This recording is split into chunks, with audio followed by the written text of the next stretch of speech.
I've watched hundreds of hours of self-improvement videos on YouTube, trying to learn things and grow myself. But recently I've been asking myself the question, am I just wasting my time watching these videos? Or have I actually improved my life from the things that I've learned? And now that I make these YouTube videos, I've been asking myself the question, are these videos actually going to help people, or am I just wasting people's time? If you watch self-improvement videos like I do, then I think this is a good question to ask yourself. In this video, I'm going to answer 3 questions, which are, what benefits have I actually gained from self-improvement videos? What are the negative effects of watching self-improvement videos? And what can you do to actually improve your life from self-improvement content? Let's start with an obvious fact. Self-improvement videos don't actually improve people's lives. What improves people's lives is taking action. So the first question to ask myself is, have I actually taken action from the self-improvement videos that I've watched? To answer this question, I'm going to use the example of Hamza Ahmed, who's a self-improvement YouTuber I've been watching for a while. I remember I first watched one of Hamza's videos about 2.5 years ago, and I watched one of his videos and thought, wow, I really connect with this guy, and what he's saying makes a lot of sense. And since that time, I've probably watched over 100 of his videos. Now I don't really watch most of his videos, but I still go back to some of them because I find them really helpful. So what direct benefits have I gained from watching Hamza's videos? The first one that comes to mind is a video that Hamza made about routine. I think it was called Routine, How I Actually Stopped Procrastinating. I remember watching this video in my final year of university, and at that point I thought I had a pretty decent routine because I would have like a morning routine, I would study throughout the day, and then I would have a nighttime routine.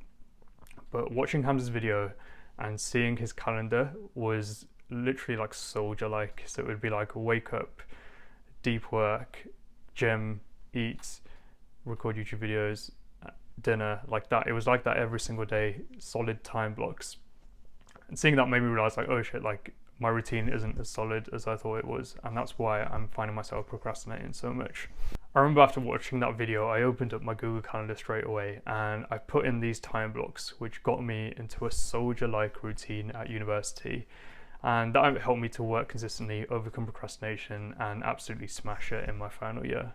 Another video I directly benefited from was one about deep work. And I think this one was called, Most People Only Do 1 Good Hour of Work Per Day. I remember this one really clearly because I was in my placement year working a 9-to-5 job. And in this 9-to-5 job, I would try and work for 8 hours a day, but I'd find myself wasting so much time. If you've ever worked a 9-to-5 office job, you probably know just how much time gets wasted in the day and how unproductive people tend to be. And after watching this video, I really realized that I was wasting time by trying to work for 8 hours a day. And instead what I did was I just did 1 hour of deep work in the morning, and then I chilled out for the rest of the day. And I found that in that 1 hour of deep work, I was achieving more than when I was trying to work for 8 hours a day. And so that video of deep work really helped me to be more productive. And I took that mindset with me when I went back to university. So instead of trying to study for 5 or 6 hours a day, I would just do 1 or 2 hours of studying in the morning, and I'd get so much more done. And the third example I can give, I remember Hamza would always talk about disabling your notifications on your phone. He'd always give this advice, and this is a funny one because I kept hearing this advice in his videos, but I kept saying to myself, like, no, I can't do that because I need notifications on my phone, otherwise I'm going to miss an important message. But he just kept on giving this advice, and so eventually I decided I'm just going to give it a go and see what it's like. And the results were amazing. Like, I made a whole video about this, but I found by doing it I was way less distracted by notifications and just had a much more intentional use of my phone. So again, that's another clear example of how a video directly benefited me. And all 3 of those examples, what's common between them is I took action consistently on the advice from the video. And when you do that, I think you can benefit a lot from self-improvement videos. But having said that, there are also lots of videos I've watched where I didn't take action on the advice from the video.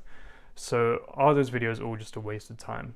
Here's where I ask the question, are there other indirect benefits you can gain from watching self-improvement videos? And for me, I can think of 2 indirect benefits that I've gained from Hamza's videos. Number 1 is that I started a business this year, and I genuinely don't think I would have started a business if it wasn't for watching Hamza's videos. And that's not because of any direct advice he's given about starting a business. I think it's more because of having watched him do it himself over the years. I remember I used to think that I could never start my own business and that I didn't want to because entrepreneurship was just hustle culture. What I saw before online of entrepreneurship was people who would work these insane hours and have no balance in life. But watching Hamza's videos showed me that you could do what you love and live a balanced life and make a good amount of money. So I genuinely think I wouldn't have started a business if it wasn't for watching him. And the second indirect benefit I think I've gained is a more integrated masculinity.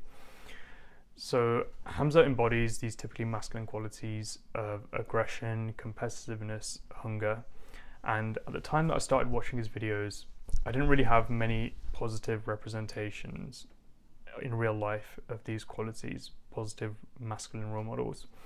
So I think in a sense watching his videos allowed me to still tap into those qualities and develop them in a non-toxic way. So those are clear benefits that I've gained from watching self-improvement videos. Now to answer the question, are there any negative effects from watching self-improvement videos? I think the main disadvantage comes if you're spending too much time watching videos instead of doing something else that could be more beneficial to you. So here's a question for you to ask yourself and to answer right now. When do you find yourself watching self-improvement videos? For me, I usually watch these videos while I'm eating or while I'm in the car driving. Well, I don't watch the videos while I'm driving, obviously. I listen to them while I'm driving. So for me, it doesn't feel like I'm wasting a lot of time watching these videos or that I'm using them to procrastinate doing work. So the question to ask myself is, what could I do instead of watching these videos while I'm eating? And there's a few things I could do. So I could listen to an audiobook instead of watching a video. I could listen to music. I could not listen to anything and just spend my time lost in thought. Or I could spend my time just being mindful while I'm eating. Of those options, I'd probably prefer watching a video to listening to music or being lost in thought most of the time. But with audiobooks, for example, I think you can probably gain more from audiobooks than by watching videos, because audiobooks give you a lot more depth into a specific topic or a specific problem rather than just watching loads of videos on different topics. And then mindfulness, I do think it is good to be mindful while you're eating, at least some of the time. So for this, I do make sure that there are times where I eat without anything in the background. So in summary, I think there are better things you could be doing than watching self-improvement videos, but as long as you're not spending a huge amount of time watching them, I don't think it's really a problem. So 2 questions you can ask yourself right now to judge your relationship with self-improvement videos. Number 1 is, how long do you spend watching videos on a daily basis? And number 2, is there anything that would be better for you than watching those videos? So that answers the question of, are these videos actually helpful? But that's only part of the equation. And I think the other part of the equation, which is the most important part, is what you do to actually engage with the content. So what can you do to actually improve your life from self-improvement content? Well, we all know that scrolling mindlessly through YouTube, watching one video, then moving on to the next one, you're probably not going to gain much from doing that. So instead of just scrolling and watching any video, I think the best way to learn is, when you have a specific problem, find a book or a video that addresses that specific problem and then implement the advice that you learn from it. So for example, a specific problem you're having is sticking to a routine, then find a video specifically about that and then implement the advice from there. If you're struggling to take action from the videos and actually follow through on them, then there's a few things you can do. I made a video where I talk about 2 strategies I use to ensure I take action from self-help content. So you can go and watch that if that's actually a problem for you. If it's not a problem for you, then you don't need to watch the video. But what you get from self-help content is determined by your action.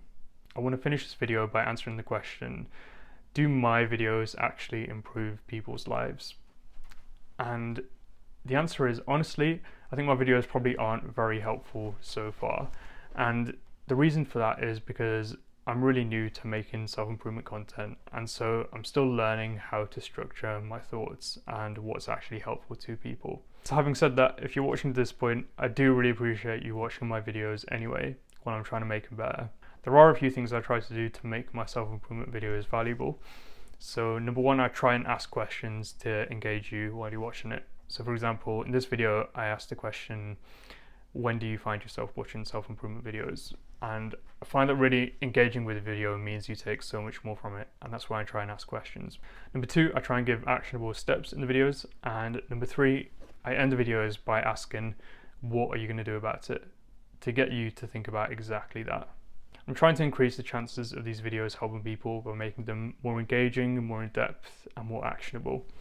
So I appreciate you being part of the journey through this. So in summary, you can improve your life from self-improvement videos if you take action on what you learn. So what are you going to do about it?